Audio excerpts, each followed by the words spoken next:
Dalam nama Bapa dan Putra dan Roh Kudus. Amin. Bapak, Ibu, Saudara-saudari sekalian, salam jumpa kembali dalam Renungan Inspiratif Minggu Biasa ke-28 berdasarkan Injil Lukas bab 17 ayat 11 sampai 19. Bersyukurlah kepada Tuhan. Bapak, Ibu, Saudara-saudari terkasih, kata yang empunya cerita, pada suatu hari Santo Petrus menyuruh malaikat mengantar seorang penghuni baru mengelilingi surga. Ternyata surga itu terdiri dari departemen-departemen. Malaikat memperkenalkan departemen pertama. Ini adalah departemen penerimaan. Di departemen ini dicatat semua permintaan dari bumi. Orang itu melihat bahwa di departemen itu ada banyak pegawai.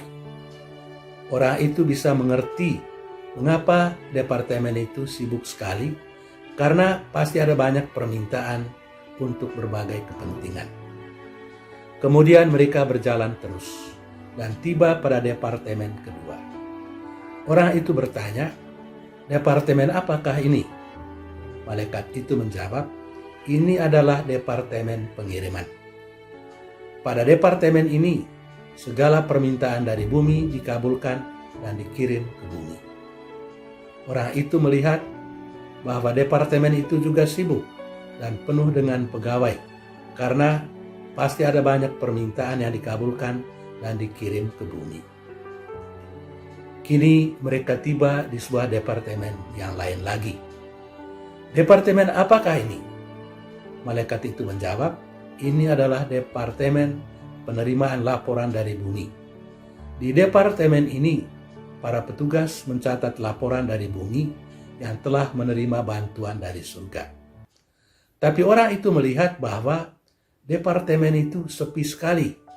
Pegawainya cuma beberapa orang dan duduk ngantuk-ngantuk.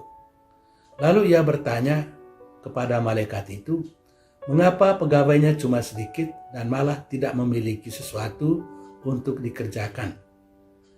Malaikat itu menjawab, "Ya, itulah herannya manusia.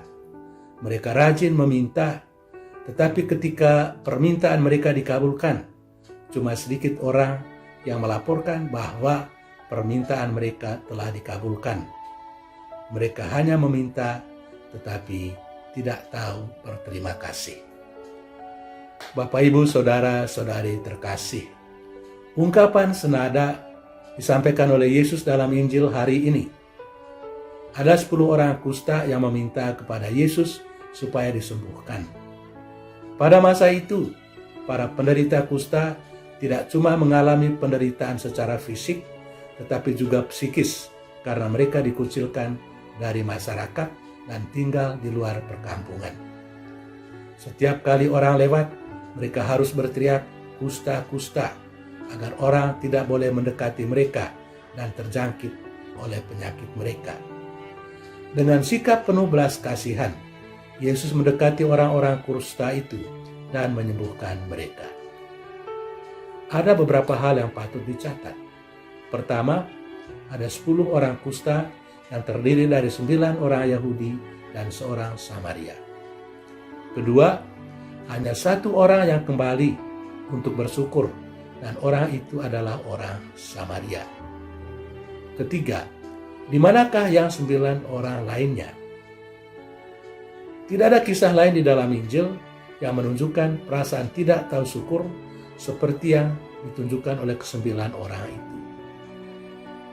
Yesus bertanya, "Bukankah ke-10 orang semuanya telah menjadi tahir? Di manakah yang 9 orang itu?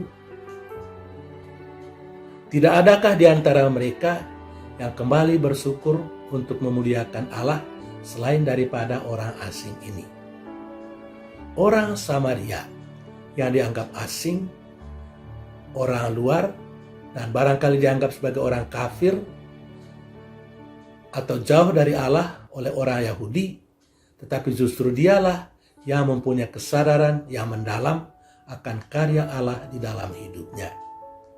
Di sini Yesus memuji orang Samaria itu karena imannya dan sikap tahu syukur yang ditunjukkannya.